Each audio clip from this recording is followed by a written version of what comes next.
Totoo ba ang balitang ito, Cuadro Alas Casimero? April 18 ang laban kontra Luis Nery. Hindi pa man official na nilalabas, pero may nag-leak na impormasyon na usap-usapan na raw sa Kameda Promotions na si Luis Nery talaga ang kalaban ni Casimero.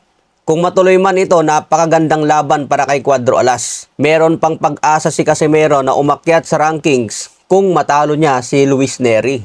Ngunit kung matalo si Casimero, wala na talagang pag-asa. Kaya ito ang huling baraha ni Casimero para umangat sa rankings at mabigyan pa ng pagkakataon na lumaban para sa world title fight. Kaya pagkakataon na ito ni Casimero para ayusin ang kanyang karera.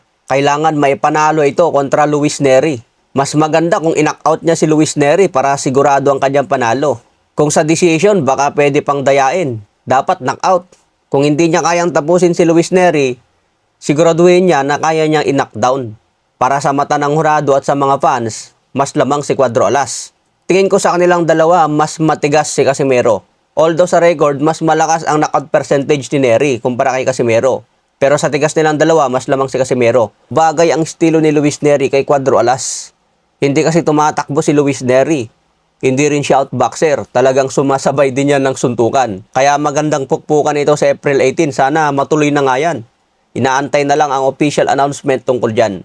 Parehas dadayo si Nery at Casimero sa Kyrgyzstan para doon mangyari ang kanilang laban. Kaya walang teritoryo, parehas silang dayo. Samantala naglabas ng bagong ranking sa Super Featherweight Division kung saan number 1 na si Emmanuel Navarrete, number 2 si Oshiaki Foster at number 5 na po si Charlie Suarez. Kaya mataas na po ang ranking ni Suarez dito sa Ring Magazine. Bahala na siguro si Ninong Chavit na tumulong kay Suarez para makuha ang rematch kay Navarrete. Sa ibang banda, malapit na rin po ang laban ni Marlon Tapales kontra Uguni. Ngayong April 3 na po yan, kaya abangan natin. Malaki po ang tsansa ni Marlon Tapales na makuha ang panalo by knockout. Kaya abangan ang laban ni Tapales sa Japan ngayong April 3. Sa ibang banda, pambansang kamao, nagsisimula ng mag-warm up sa kanyang training. Si Floyd Mayweather, 3 laban agad ang kumpirmado. Samantala si Manny Pacquiao, naghanap pa ng ka-exhibition match. Pero nagte-training na si Manny Pacquiao, mga boss. Sisiguraduhin ng kampo ni Manny Pacquiao ngayon na magandang kanilang kondisyon bago ang September laban kay Floyd Mayweather. Samantala nag-live din si pambansang kamao at may mensahe kay Kulaong.